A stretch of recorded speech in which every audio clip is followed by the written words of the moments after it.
Return, O virgin daughter of Israel, to these your highways by which you went. Welcome to Reunion Roadmap, a place to discover the people and communities along the highway of restoration for Israel's House of Yosef. Reunion Roadmap is a B'nai Yosef North America production. Be our guest for the next hour as we meet the people of the emerging House of Yosef here in North America.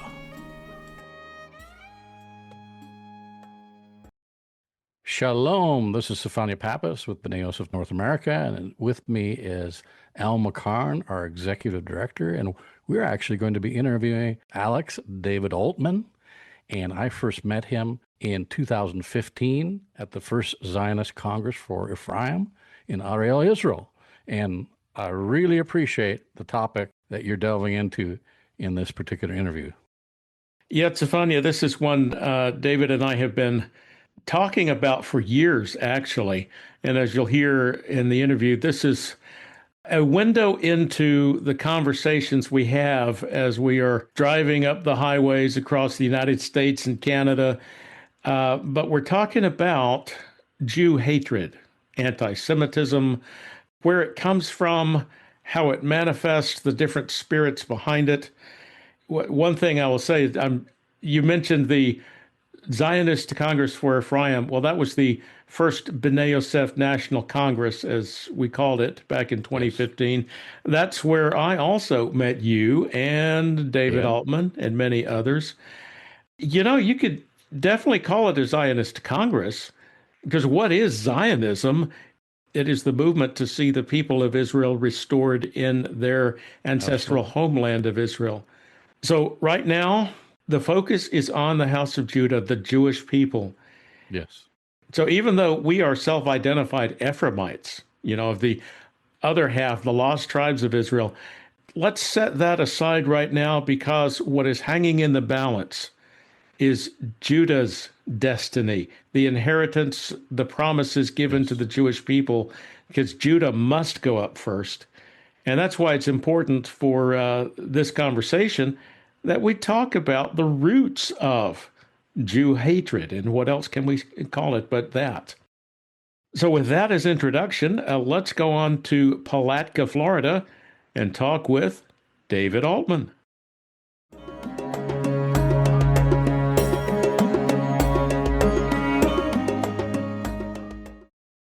Hey, this is Al McCarn with the Reunion Roadmap and our Israel Connections. Today, we're bringing back to the show my good friend, colleague, and travel buddy, David Altman. Hey, David, welcome back. Thanks for having me. It's a good pleasure to be here. Yeah, now I ought to give the audience fair warning here. Since I think it was 2018, we had our first road trip, but we have traveled across the United States and Canada now. And in all those miles that we cover, we talk about life, the universe, and everything. And so today we just want to, as you have said, raise the curtain and let people see a little bit of what's going on. So it could get a little weird.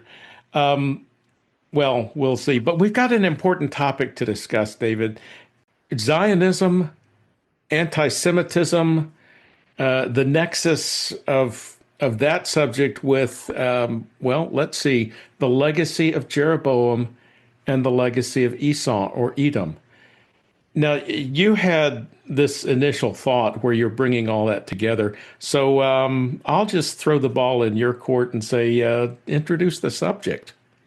Well, we were in Ottawa, Canada, visiting on we were at a conference talking about anti-Semitism in Canada.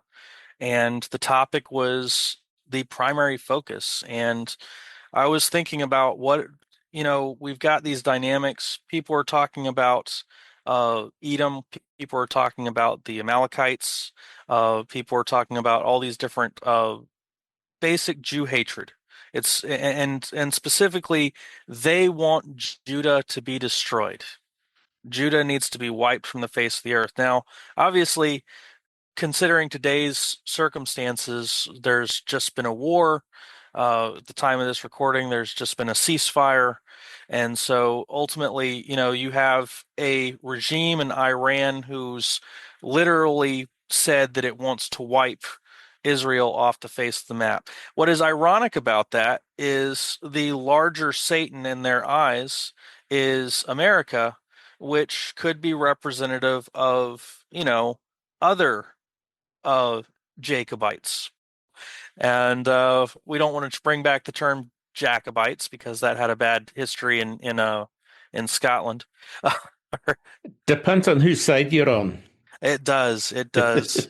And by the way, when we travel, these voices do abound. It happens. But yeah, we have had full on Scottish conversations. I believe you remember that one in Oklahoma. That was fun.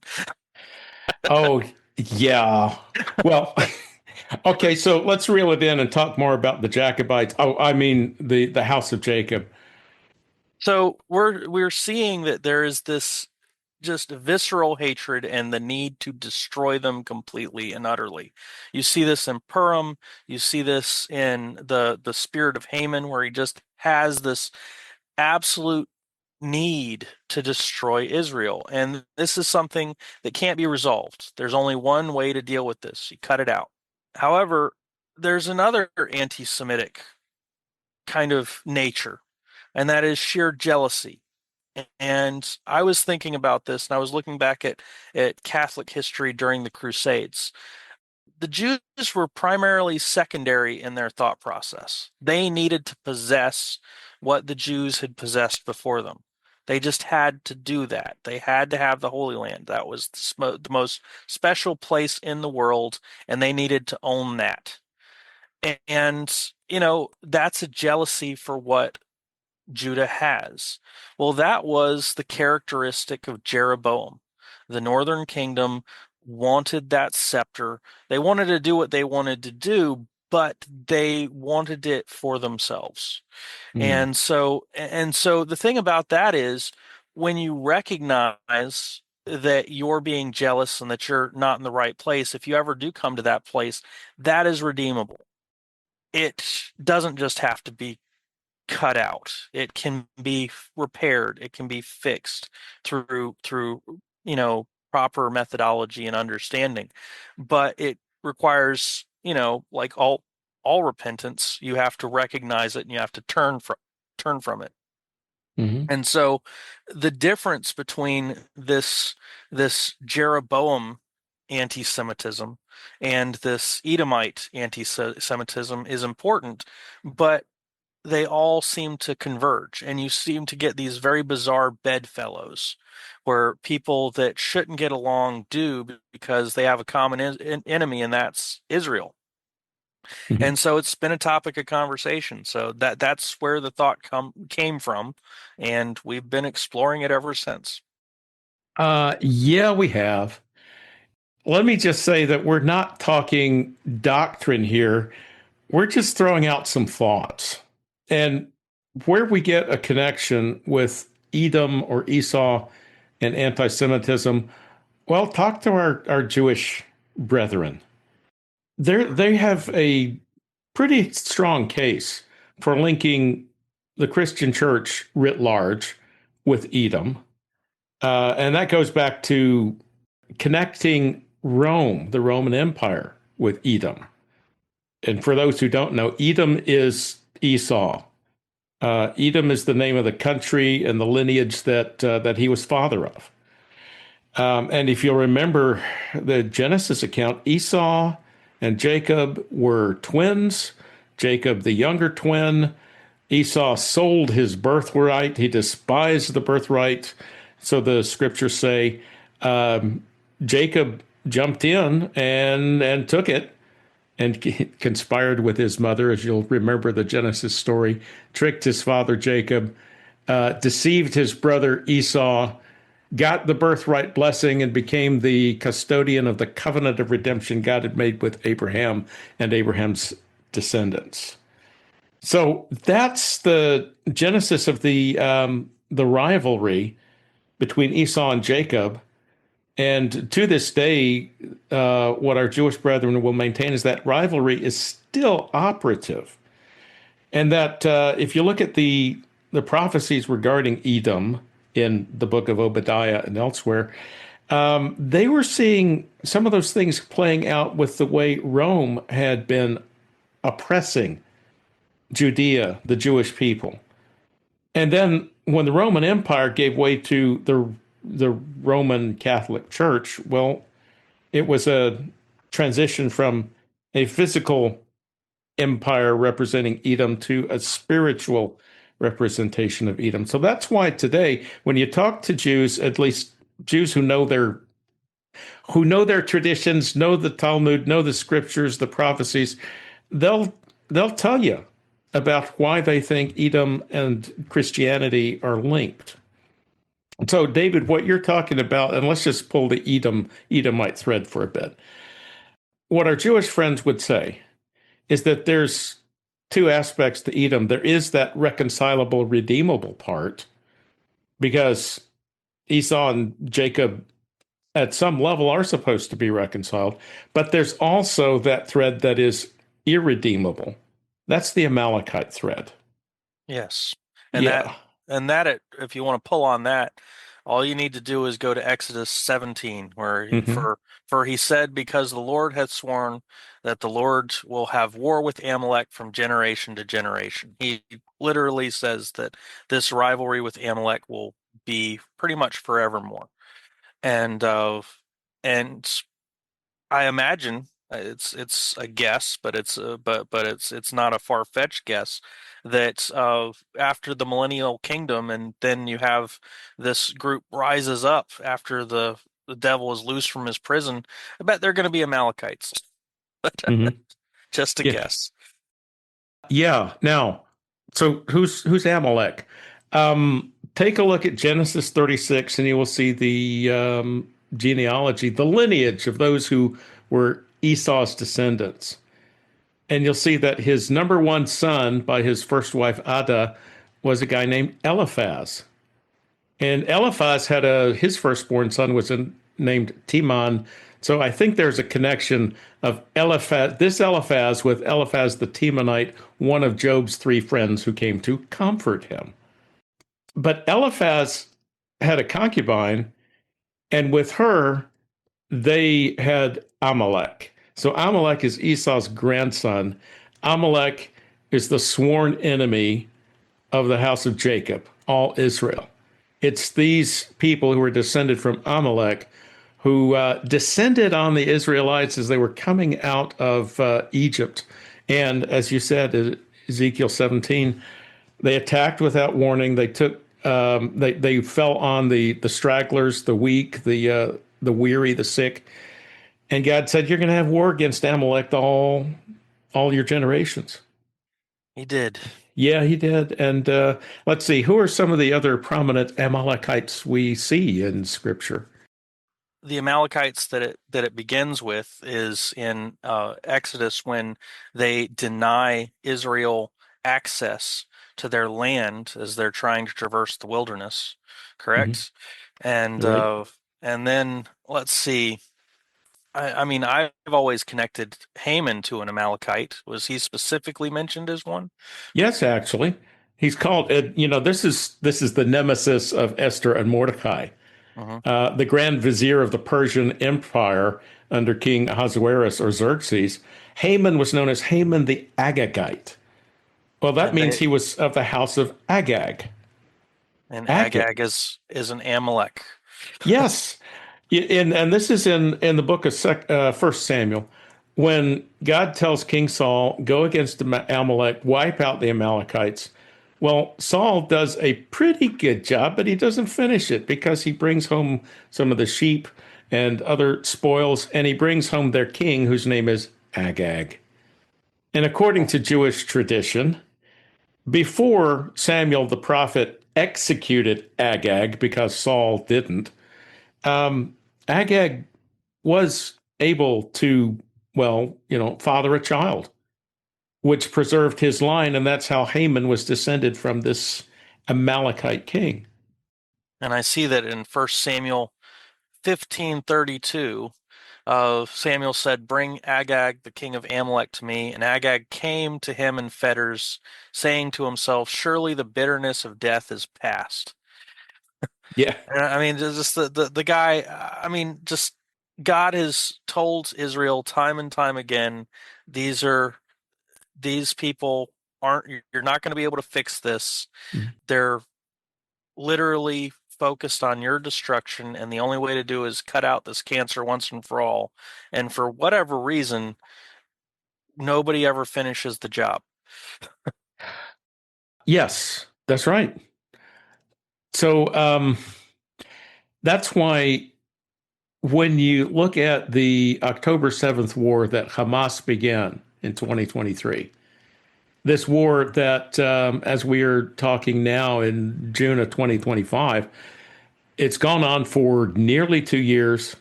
It has expanded to involve Yemen, Lebanon, Syria, Iran. And guess what? God has showed up and has brought victory to Israel against all odds. But this is a war against Amalek. It's a spiritual war against Amalek. Would you agree with that, David? I would agree with that completely. And as I said, the characteristic primarily for Amalek is their sole purpose is to seek the destruction of Judah, or basically all of Israel. And so if you're Jewish, they want you destroyed. If you're Christian, hypothetically, there's a disdain for that as well. Now, that brings us to a secondary question. What about the spirit of Amalek that seems to appear in the Christian church? Is it self-hating? But yet it seems to be only focused at Judah. Well, this brings us to the next thread, which is the Jeroboam thread, because you have this form and function of Israel, which Amalek by its very foundation hates, but they too are jealous of Judah. And so here we have this dynamic with this same animus, but different origin. Yeah, that we do. Let me go back one more, just a little bit Okay. about Amalek. Why wasn't this? Isn't this ancient nation? Hasn't it been destroyed? Wasn't Edom destroyed long ago? Well, not necessarily. And besides, we're talking not just the physical descent and who's around from ancient times. It's more like the spirit, Yeah. the spiritual descendants, and what the what the Amalekites did in ancient times against Israel is the same thing that the Hamas did. You know, I'm looking at Psalm 137. I got the King Okay. James version up. I mean, this is when Judah is exiled to Babylon. And mind you, Judah is exiled to Babylon almost a century and a quarter after the house of Joseph, Ephraim, the Right. northern kingdom, after they're destroyed by the Assyrians. So this is the famous, by the rivers of Babylon, there we sat down, yea, we wept when we remembered Zion, and we hanged our harps on the willows in the midst thereof. For there they that carried us away captive required of us a song, and they that wasted us required of us mirth, saying, "Sing us one of the songs of Zion." And they're talking about how being so dejected at all of this. Now, verse 7 of Psalm 137 says this. Again, I got King James here. Mhm. Remember, O Lord, the children of Edom in the day of Jerusalem, who said, raise it even to the foundation thereof. You know, raise it as in destroy it. Tree of Life version says, strip her to the very foundation. But this is an indictment that the psalmist is making against Amalekites. Yeah. That spirit of Edom, the irreconcilable part of Edom that is manifested in Amalek. It's there in Obadiah. You read Obadiah's prophecy, one chapter, and it's pretty, well, depressing if you're an Edomite. Certainly. And then you get to you brought up Amos before we started recording. I'm going to go there, Amos chapter 1. Listen to this. Thus says Adonai, and now I'm going to the Tree of Life version. For 3 crimes of Edom, even for 4 I will not relent. For he pursued his brother with the sword and stifled his compassion. For his anger tore continually, and he kept his wrath forever. So I will send fire in Teman, it will devour Bozrah's citadels.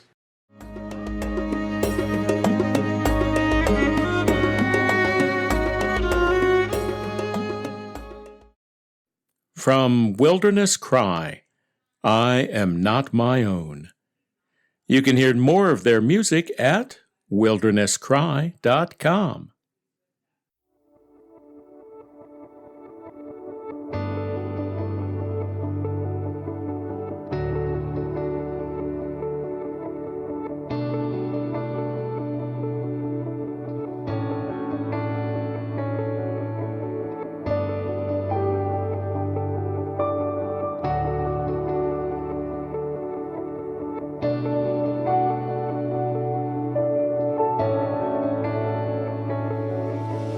You are all I want. You are all I need. You're the one thing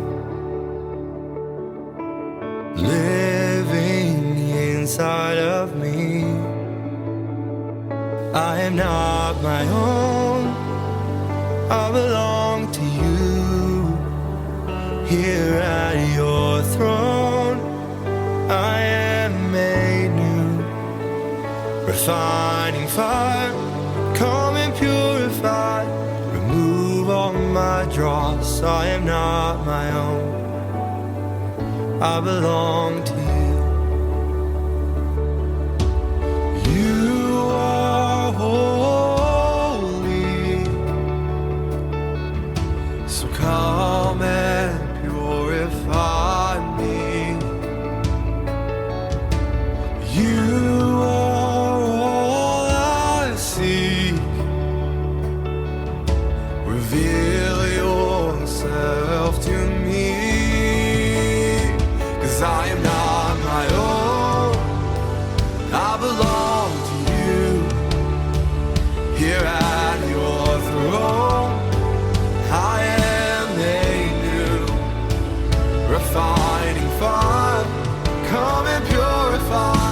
Remove all my dross. I am not my own. I belong to you. I am not my own. I belong to you. My home is where you are.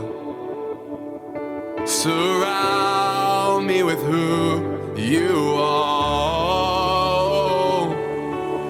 Fill me with what you are. 'Cause I wanna be with you. Yeah, I wanna be with you. My home is where you are. Surround me with who you are. Fill me with what you are. 'Cause I wanna be with you.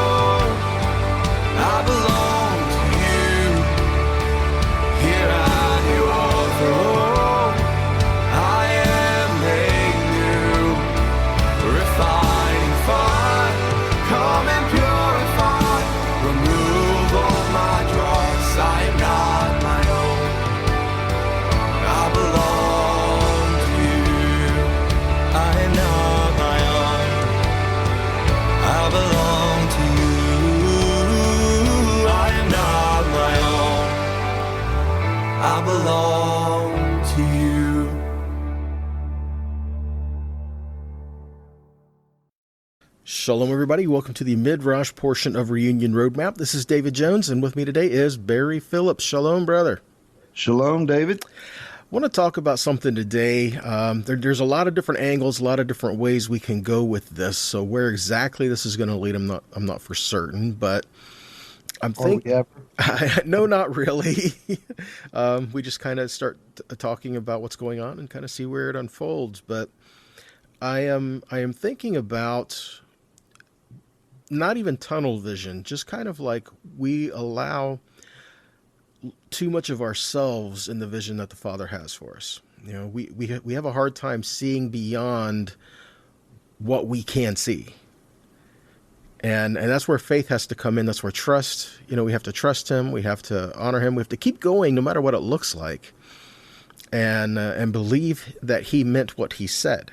And the reason why I'm kind of going this route with it is because I'm thinking about the people that they sent into the land, the 12 spies, right? They sent them in to scout out the land and to bring back a good report, to bring back the fruit of the land. Is it everything that Yahweh said it was, and all of this? And when they came back, they didn't do that. It was a matter of, well, yes, the fruit is good, the land is good, it's everything God said, but it's kind of like a shock. Oh no, there's things we have to rise up against in the land. And well, Yahweh never said that they didn't have to. He said, I will dispossess the people that are there. You will go in, you will possess the land, I'm giving it to you. But we had a hard time because we go into the land, we see, look all around us, then this is great stuff. This is everything that God said. Oh no, there's opposition. Well, God, did you really mean this? And so we're stuck looking at just what we can see. Makes me think of things like you become where your heart and your meditations are. The things that you put your focus on affects how you live your life. And what ended up being 12 people going in to bring back a report ended up being 10 against 2. The majority isn't always the rule, right? So the 10 had a negative report against the land, and the 2 stood up and said, but Yahweh said, it is ours. We can do it. And what we're seeing in the world today is there's a lot of people who are hearing what people are saying around them, and they're going, that's not right. That's not what Yahweh promised us. It's not what Yahweh said. And they're wanting to stand and to say, this is what the promises of the scripture is. This is who Yahweh says I am in him. This is the blessings that he has for the people of Israel. And what's happening is more and more people are coming against Israel. And so people are wanting to stand up for and with Israel. And so there's people are looking around thinking they're alone. And, Caleb and Joshua, it was just these 2 people. And you want to talk about a remnant.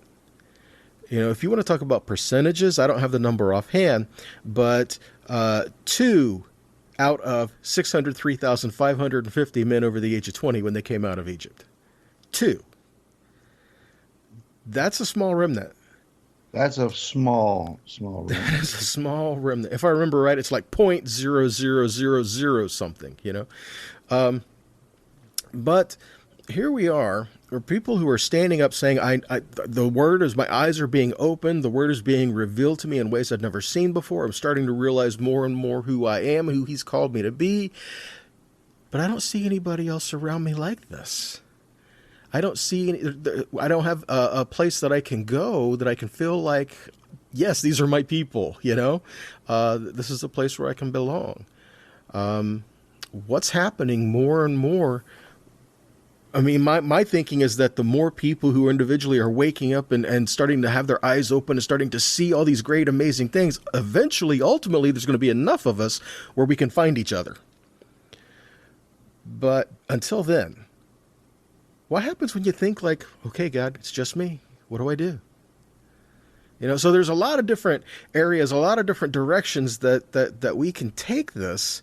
Barry, what are your initial thoughts? A lot. They're scattered all over the places you're describing this. Um,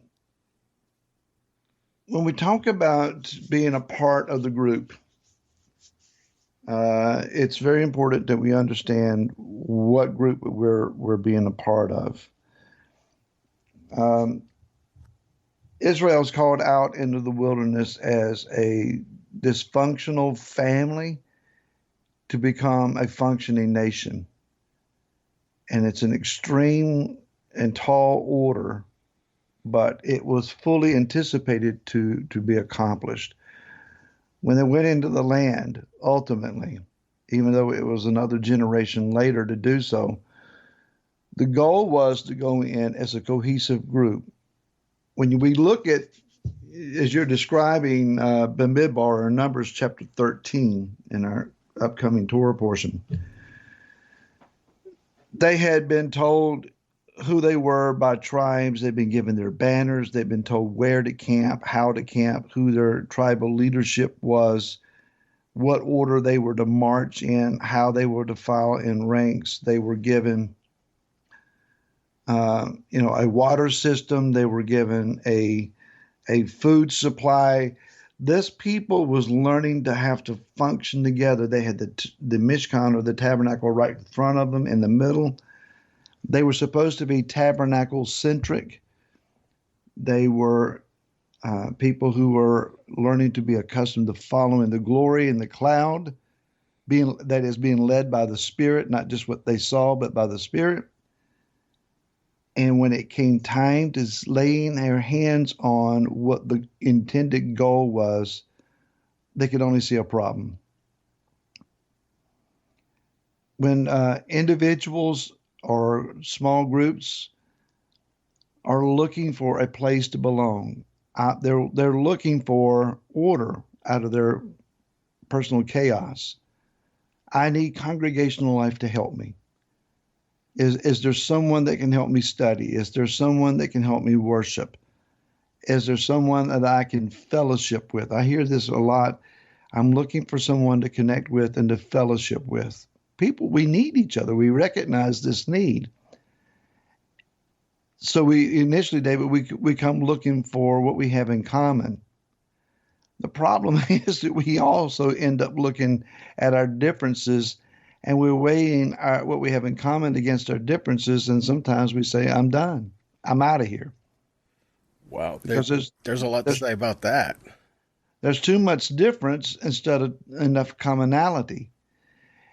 I learned years and years ago, if you want to do something, you only need one good reason to do it, and you'll do it. If you don't want to do something other, all you need is a single reason, and you'll quit. So if you're looking for a reason, you'll find one. The thing that fails us here is the same thing I think was failing this congregation in the wilderness. Other than two men, no one was asking, what does the Father want? Yah already told them, I'll send in hornets for you. I will drive them out. I go before you. They will be conquered. And again, they had an army of over 600,000 men. That's no small army. And yes, I realize that they're not exceptionally well trained and battle hardened. But these are men that have an ability. And if you want the land, go take it. It's interesting, David, that Yah says, you're not going to walk in the land and I just hand it to you. You're going to have to take it. And I'm not going to give you the whole land all at once. It's little by little. So, our congregational life, our attachment to the body, we're not just going to waltz in and everything be perfect and we not have to deal with something. There's going to be a personality that's an obnoxious personality, or the teacher's going to have a quirk that you don't agree with, or the music's not going to be to your taste, or something's going to be off. And you have to ask yourself the question, am I willing to be a part of the solution here, Am I willing to accept that as a part of what I need to deal with? Is there something that the Father's asking me to deal with me about myself in regards to this? But what does the Father want? Where does he want me? My dad always taught me, son, you got to figure out where you're supposed to be and get planted. Don't go packing up and running off somewhere just because something don't suit you. You get planted and you stay. If you keep jerking the plant up out of the ground, you never get any fruit out of it. It's never going to produce what it needs to produce. I like what you're saying, but it's the truth, though. Unfortunately, we tend to focus on all the different things that divide us, but Yahweh's wanting us to focus on what unite us.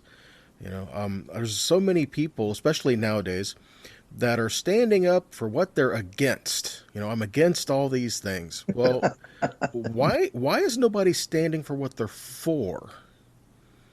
Caleb and Joshua stood up for what they were for, and that is the heart of the Father and what he said. Everyone else, we can look at, well, I'm against all these other things. I mean, the people who went in, well, the 10, they went in with the wrong perspective. Their heart wasn't in the place when they encountered it.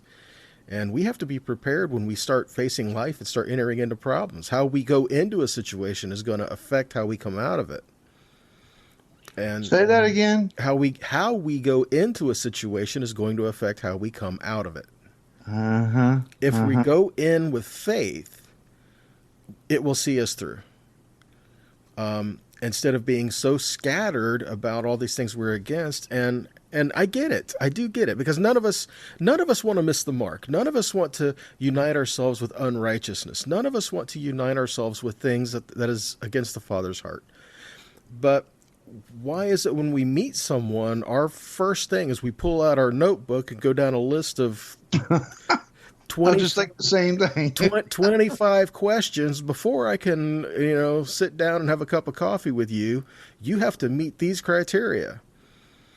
And we have to be careful with that, because we could be writing people out of our life that the Father is wanting in our life to help change us and them. And so we have to start learning to stand for what we're for, and that's going to help in making a difference in the lives of those around us as well. I'm not going to agree all the time, and not going to see everything eye to eye all the time, but maybe together we can start to find the heart of the Father and start learning to walk in that. Recently I received a message from someone who viewed something I put online, and it was a well-intended and nice message, corrected me on something. I didn't agree with the correction. I still hold to my previous position or whatever the issue was. My first reaction is I need to type something back to them. And I have sat on my hands and said, you need to leave that alone. Just it's not worth an issue here. We have, David, it's more important that we have relational stability and opportunity than to be proven right. You and I being proven right, or anyone else, and our opinion is not that important. Let someone else have their thought. And if you disagree, just let it go. It's going to be all right. Well, kind of like there is one who is perfect, and it's none of us. No, not yet anyway. So we need to have room to be able to allow a different perspective in there. Yeah. Again, we're back to the situation of, do you want to do what's right, or you want to be right? And that can also change how we treat each other. When something comes up that we don't agree with, we want to start, bring out the guns, break out the axe, we're going to war, and no. How would Yeshua want us to handle the situation? Notice, to people who were looking for him, he always treated them kindly. And some of us are looking for him, but we're not at the same place at the same time. But we are looking for him. And he says, if in Scripture, he says, if you search for me, you will find me if you search for me wholeheartedly. Let us not be a part of delaying that process. Amen. Folks, we've run out of time. If you'd like to contact us, you can do so at Reunion Roadmap at B'naiYosefNA.com. David, thanks for the midrash, man. I enjoyed it. Shalom.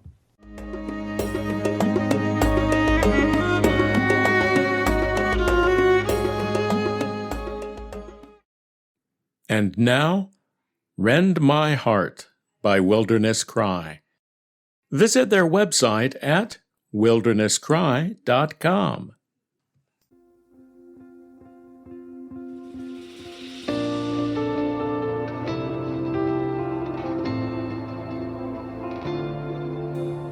Rend my heart and make it clean. Bend my knees, I'm at your feet.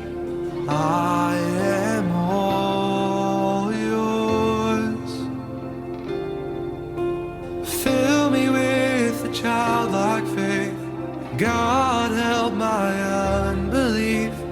I am all yours.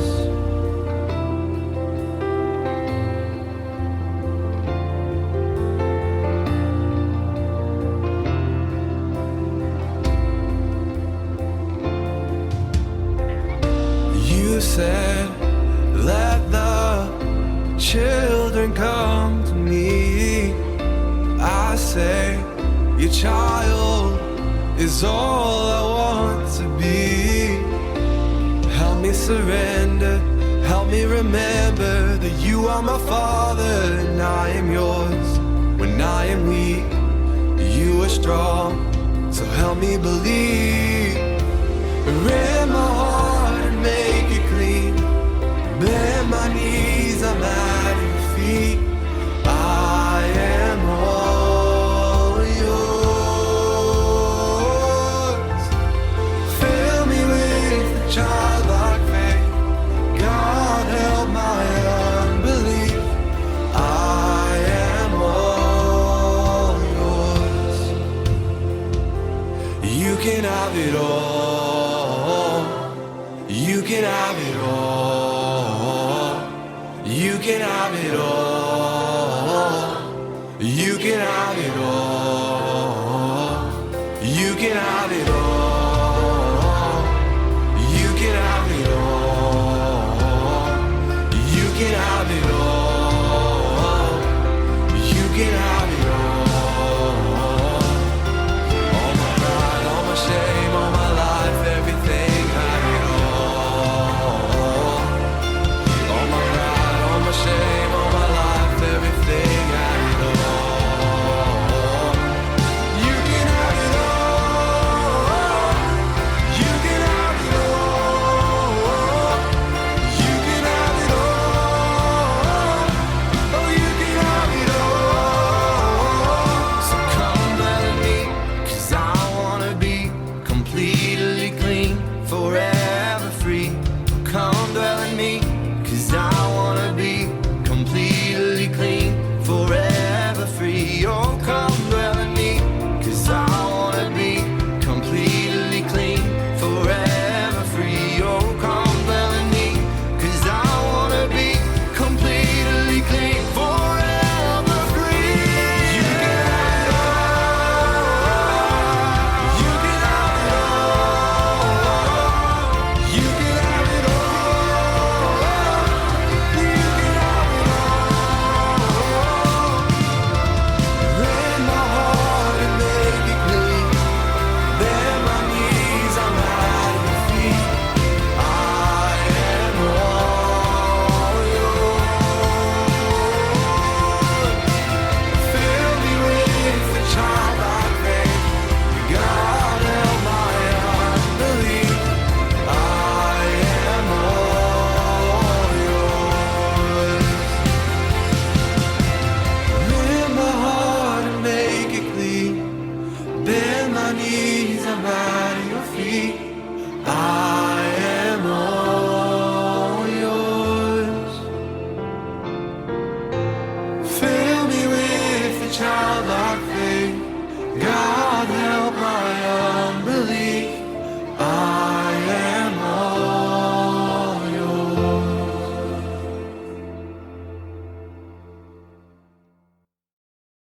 Hey, that was Wilderness Cry So check out their music at wildernesscry.com. And right between those two selections was this midrash by Barry Phillips and David Jones called Stand Alone If Necessary. Well, Stefania, considering what David Altman and I were talking about, this is a timely midrash. Oh, yeah, absolutely. Very timely. Going into, are we going to incline after the majority, or are we going to choose to go with the Holy One of Israel and choose what he has said, just like Caleb and Joshua did? They stood firm. They're saying, we can go in and we can take it. Or if we want to put it in the context of what's going on currently, we can stand for Zionism. No matter what the world says, we will stand for our brothers in the land, and we will stand firm. What does it take for someone to take a stand like that? Because, I can think of Caleb and Joshua. That's, like the ultimate biblical example. Sure. But also from the scriptures, we have Shadrach, Meshach, and Abednego. Yep. We have, Yeshua himself, who would not compromise. Right. But even down through the ages, Christian martyrs, Jewish martyrs, even through the Shoah, the Holocaust, those righteous Gentiles who did what they could to save Jews, many of them also were standing alone. Yes. Or, standing against the majority. What does it take to be able to do that? I ask a lot of people, I said, do you know any Jewish people? Do you personally know anybody? And some people say that they don't know personally any kind of Jewish person. So what it does, it takes a deliberate act. I am going to get to know, go in the places where Jewish people are. For instance, we just talked about the Holocaust or the Shoah. We have went to the memorial at the Atlanta Jewish Cemetery. We've been there several times already, interacting with our older brother, showing them our support for them. And also we do at times go to meet with other Orthodox Jews, and they know where we stand in our support of them.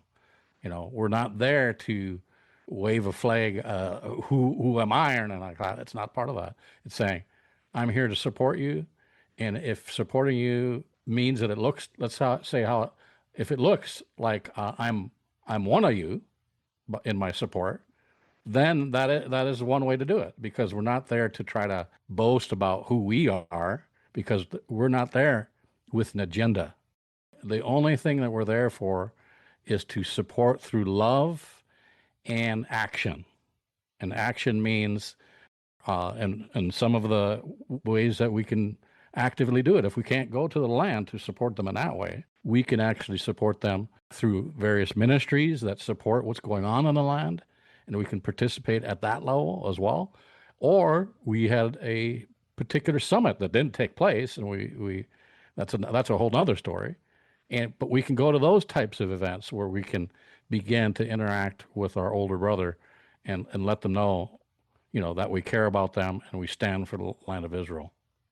So if I could summarize all that, it comes down to a personal relationship.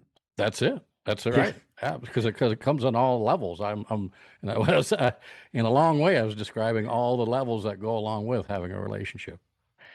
Amen. Well, we'll have to stop there since we are out of time. But thank you, Stefania. You're right. Getting to know the God of Israel and the people of Israel, that's how to begin. Let me encourage you all, if you have not gone to our website, please take a visit, BneiYosefNA.com, BneiYosefNA.com.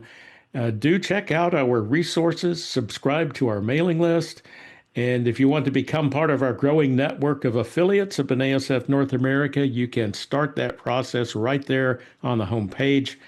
And also, we have a donate button if you are moved to partner with us, and we would be greatly honored. And so on behalf of Stefania Pappas, David Jones, and Barry Phillips, this is Al McCarn. Shavua Tov. Thank you for joining us on Reunion Roadmap, a production of B'nai Yosef North America. Please come back next week for another visit with the people of the emerging house of Joseph here in North America.